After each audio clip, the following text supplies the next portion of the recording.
नमस्कार, मी डॉक्टर मनीषा बनकर, आयुर्वेद आणि पंचकर्म कन्सल्टंट आहे. ठाणे आणि पुणे येथे प्रॅक्टिस करते. 19 एप्रिल हा वर्ल्ड लिव्हर डे म्हणून साजरा केला जातो आणि या वर्ल्ड लिव्हर डे निमित्त मी आपल्याला काही लिव्हर संदर्भातील काही माहिती, काही आजार यांची माहिती तुम्हाला माझ्या व्हिडिओ शृंखलेतून देणार आहे.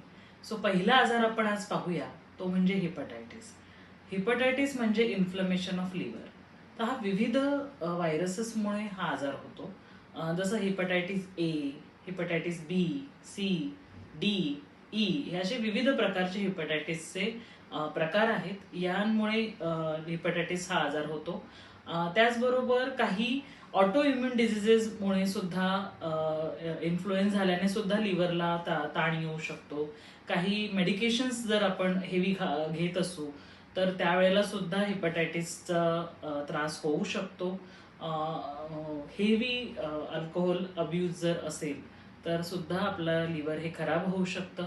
लिव्हर हे आपल्या शरीराचं इंजिन असल्यामुळे त्याची काळजी सतत घेणं हे फार आवश्यक आहे आणि त्यामुळेच ज्यांचं लिव्हर या बाबतीमध्ये हिपॅटायटिसच्या वळावतं हिपॅटायटिसला, त्यांना साधारणतः फटीग किंवा लॉस ऑफ ॲपेटाईट म्हणजे जेवण कमी जाणं, वजन कमी होणं, सतत वॉमिटिंग सारखं वाटणं हे प्रकार वाटू शकतात.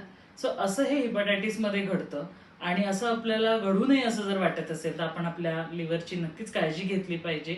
आयुर्वेदामध्ये अनेक प्रकारचे यामध्ये योग सांगितलेले आहेत, औषधं सांगितलेली आहेत की जी लिव्हरला बूस्ट करतात आणि लिव्हरचं कार्य हे चांगल्या प्रकारे सुधारू शकतं. धन्यवाद.